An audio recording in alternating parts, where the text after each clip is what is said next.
The following content isn't owned by me, it is owned by Toei.Inc. and Bandai. This is an opinion review, so this is all opinionated. Enjoy! Hello everyone, this is Mr. Toku. Sorry about the background, there's just a bunch of stuff going on, but anyway, we're gonna be reviewing Kamen Rider Shin, or Shin Kamen Rider, or whatever the fuck you want to call it. We're gonna review that today. So, let's just get started. So, let me just go straight first. There's not really an opening, it's just like end credits, which does, it more or less counts, but I'm just gonna comment really pretty feeling that I love that ending theme. Oh my god, it's so good. It's so relaxing and it makes sense for the tone of the movie. Anyway, that out of the way.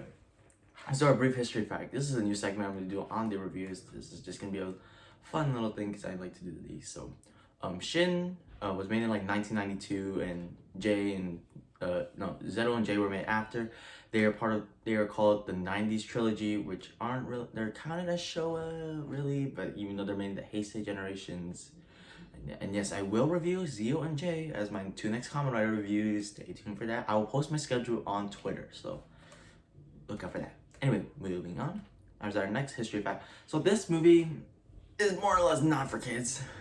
This is not for kids at all. Don't watch this when you're like, if you're like below 14, don't watch this. I'm 14, so I can watch it.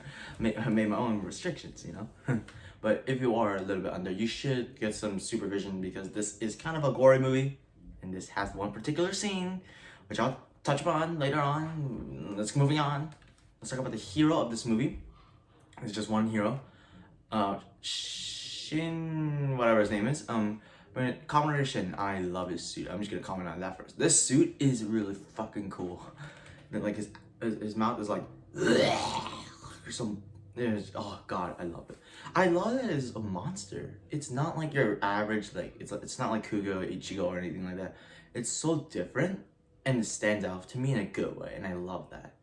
But Shin himself, he's okay, just your average protagonist, trying to save the world. Yeah, okay, moving on. This is not a lot to talk about. It's an hour and a half film, so I can't really touch upon characters. So let's talk about the supporting cast. There are a lot of them, actually. Check out the first one. She is, and, she, and they had, in this movie, there's a mini sex scene. That's why and you can see the titties. So that's why. Yeah, there's a little bit of that. And then we had the father, who is actually a pretty good character, actually. I really liked him. He was, he was like a scientist, and he died at the end of the movie. Both of these characters died at the end of the movie. That's a big spoiler, but it's an hour and a half film, so who cares? But, yeah, I'm just, supporting cat. Oh, God, again. Okay, Jesus Christ, I'm tired. We have this dude in the glasses. I don't remember his name. He was there for like 5 minutes and left. And then we have the CIA agent, who more or less was a villain more than a thing, but she tried to save Shin from a helicopter crash, and that was cool. And so villains? Yes, there's a villains in an hour and a half film. Yes, that's possible. Let's talk about the first one. This is like a prototype Shin. It's like the cricket guy. I don't remember him, so let's move on. This is the final villain, more or less. It's like this guy got Sub-Zero'd at the end of the movie, and that's all I know. Oh god, I'm tired. Jesus. Okay. Story basically is just about like Shin not believing in stuff, and he's like a monster thinking, and he thinks he's murdering people. It's not. And then he saves his wife when they had first they had pool sex, which is just scary to see. I'll talk about that later, but it just ends in the average. It's just average movie. So my favorite and least favorite moments. Favorite moment, Sub-Zeroing that final villain. That was the fucking coolest thing ever. He literally just pulls his head out and it's bullshit, and I love it. My least favorite moment is the sex scene in this movie, mini sex scene more or less. Yes, you will see titties. When I saw this movie, I went, holy shit, and I screamed. So I saw the titties on the screen. And I just screamed and I said, the titties! The titties! Oh my god, what the fuck? There's titties on the screen. Yes, there is. It's like a little nip slip. It's not that bad, but it's still titties on the screen. That's just scary.